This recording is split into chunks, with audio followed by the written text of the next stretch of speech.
ओ भाई साहब, सो कल खेला गया सीएसके और आरसीबी के बीच में इस सीजन का अब तक का सबसे बड़ा match, knockout game before playoff. And यहाँ पे आरसीबी ने कर दिया है सीएसके को इस आईपीएल से बाहर।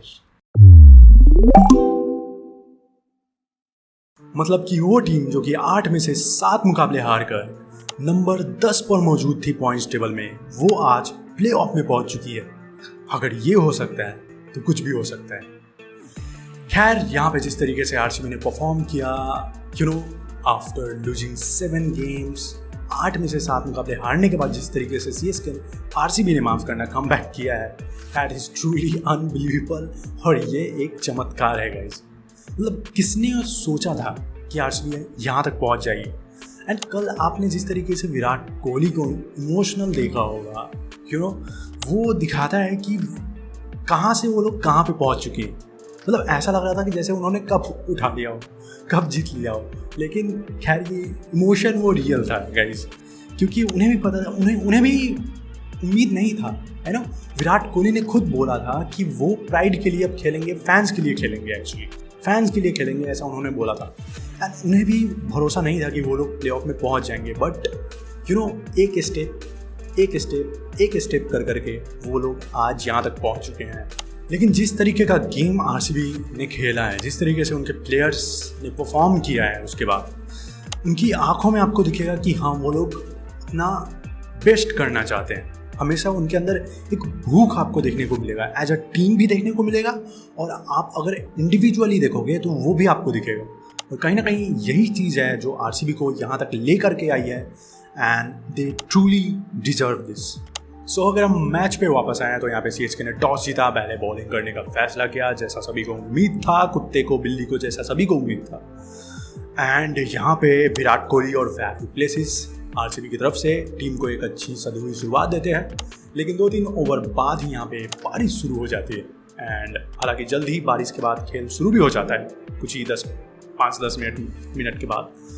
बट यहाँ पे जिस तरीके से स्पिनर की बॉल बारिश के बाद अचानक से टर्न करने लगती है, ग्रिप करने लगती है, वो देख करके मैं थोड़ा सा सोचा कि भाई आरसीबी यहाँ पे फंस गई। जिस तरीके से सीएसके ने यहाँ पे 4 स्पिनर्स को खिलाया है। एक्चुअली में मेन तो 3 ही स्पिनर थे, बट रविंद्र को भी आप गिन सकते हो। रविंद्र जडेजा, महेश तीक्ष्णा को भी उन्होंने खिलाया और मिचेल सैंडनर को भी उन्होंने खिलाया। हालांकि मुझे उम्मीद था कि सिर्फ एक ही खेलेगा, बट उन्होंने पिच को अच्छे ढंग से पढ़ा। एंड जिस तरीके से बॉल टर्न हो रहा था, वो देख करके मेरे को लग रहा था भाई ये बिल्कुल भी आसान नहीं होने वाला है।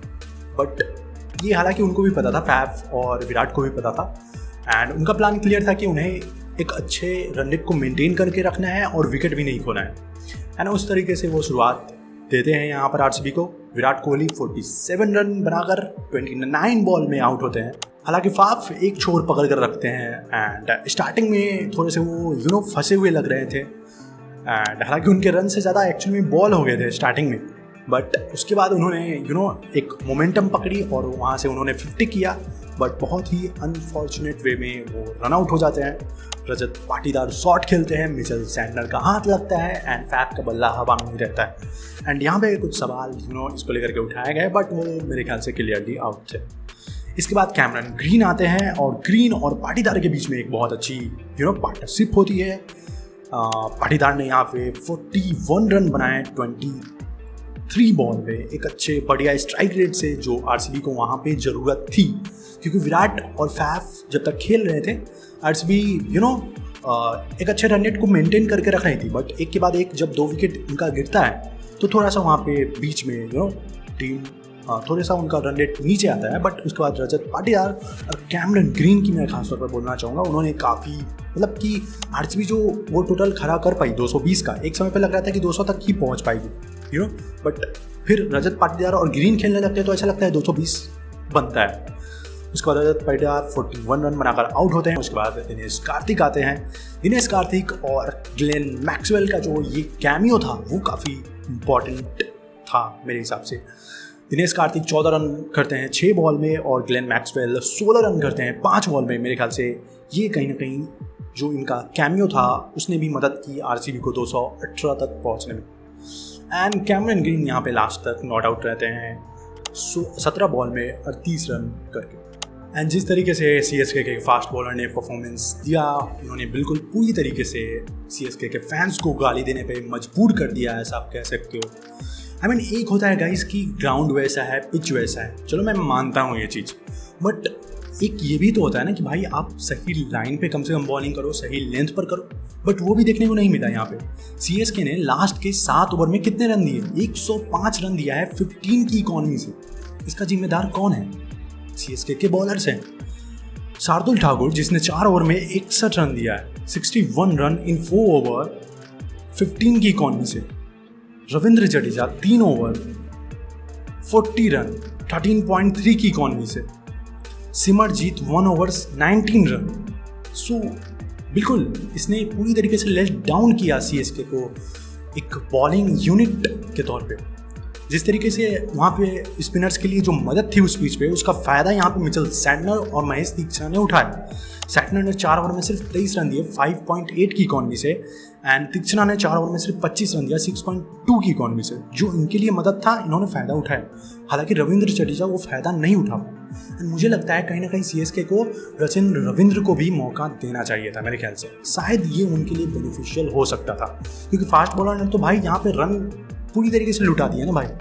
सो मेरे ख्याल से ये एक ट्रिक था जो शायद CSK यहाँ पे बॉलिंग में ट्राई कर सकता। हालांकि पिच को देखते हुए 218 का टारगेट RCB की तरफ से एक अच्छा टारगेट लग रहा था, जिस तरीके की पिच थी।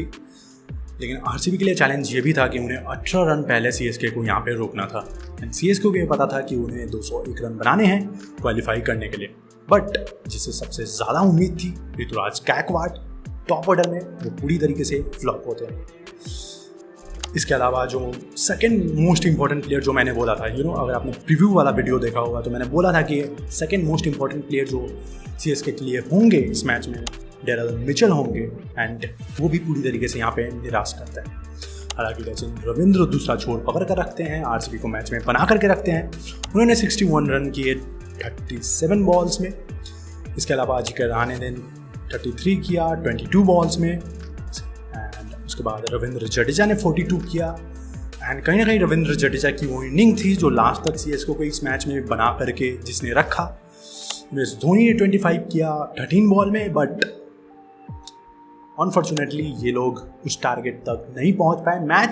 मैच में जीत के लिए तो CSK खेल ही नहीं रही थी, वो तो क्वालिफाई करने के लिए खेल रही थी, और वो भी नहीं कर सके। जीत यहाँ पे बहुत पहले ही ये हो चुका था कि CSK मैच जीतने वाली नहीं है, और मेरे ख्याल से CSK ने कहीं ना कहीं एक टाइम पे डिसाइड कर लिया था कि वो क्वालिफाई के सिनारियो के हिसाब से ही खेलेंगे। I think in the middle of the game जब CSK की बैटिंग हो रही थी, तो मेरे ख्याल से मिडल में ही उन लोगों ने डिसाइड कर लिया था। जिस तरीके से वो लोग खेल रहे थे वो देख करके लग रहा था। ये कहीं ना कहीं दिखाता है कि ये एक निगेटिव मेंटालिटी है मेरे ख्याल से टोटली, सो यहाँ पे जिसने एक पॉजिटिव एनर्जी के साथ, जिसके अंदर जीत की भूख ज़्यादा थी, उस टीम ने यहाँ पे मैच को जीता है टोटली, ऐसा आप बोल सकते हो। एंड क्लियरली वो आपको ग्राउंड पे देख करके लग रहा था। अब अगर CSK के प्लेयर्स की आंखों में देखो, अगर आपको साइकोलॉजी थोड़ी सी भी पता है, आपको क्लियरली दिख जाएगा कि उनके मन में उस तरीके का भूख था ही नहीं। RCB के प्लेयर्स में आपको जोश जज्बा आपको दिखाई देगा, क्योंकि वो लोग मेहनत करके यहाँ तक पहुँचे। उन्हें भी उम्मीद नहीं थी कि वो यहाँ तक पहुँच जाएंगे, एंड वो यहाँ तक पहुँचे हैं, तो उनके अंदर वो पूरी एनर्जी दिख रही थी ग्राउंड पे। बट CSK के अंदर टोटली गाइस मेरे को नहीं दिखा, कप्तान की तरफ से भी नहीं दिखा। कप्तान खैर क्या ही बोला जाए अब। एंड अगर हम RCB की बॉलिंग को देखें तो सबसे बढ़िया परफॉर्मेंस किसने किया? ग्लेन मैक्सवेल ने किया। मैक्सवेल ने पिच का फायदा पूरी तरीके से उठाया, जिस तरीके से CSK के लिए यहाँ पे मिचेल सैंटनर और महेश दीक्षित ने उठाया, उसी तरीके से यहाँ पे ग्लेन मैक्सवेल ने RCB के लिए 4 ओवर में सिर्फ 25 रन दिया, 1 विकेट निकाला। इसके अलावा मोहम्मद सिराज ने 4 ओवर में 35 रन दिए, 1 विकेट निकाला। यश दयाल ने 4 ओवर में 42 रन दिया, 2 विकेट निकाला। सो ये लोग भी काफ़ी डिसेंट रहे। सो मेरे ख्याल से जो टीम सबसे ज़्यादा डिजर्विंग थी वो यहाँ पे प्लेऑफ में आ चुकी है, इसको लेकर के किसी को भी डाउट नहीं होना चाहिए। So this is all about today's video. मिलते हैं आज के मैच के बाद, देखते हैं कि कौन सी टीम सेकंड पोजीशन हासिल करती है, थर्ड पोजीशन कौन सी टीम, थर्ड पे कौन सी टीम रहती है। उसके बाद हमें पता चल जाएगा कि कौन सी टीम किसके अगेंस्ट कब खेलने वाली है, चीज़ें थोड़ी और क्लियर हो जाएगी। तो मिलते हैं कल आज के मैच के रिजल्ट के बाद, सो अगर आपको ये वीडियो पसंद आया हो, मैं पसंद आया हूँ, तो प्लीज़ वीडियो को लाइक करो, चैनल को सब्सक्राइब करो, बेल आइकन ऑन करो और कमेंट करो guys. Comment is most important. So मिलते हैं कल, टिल देन।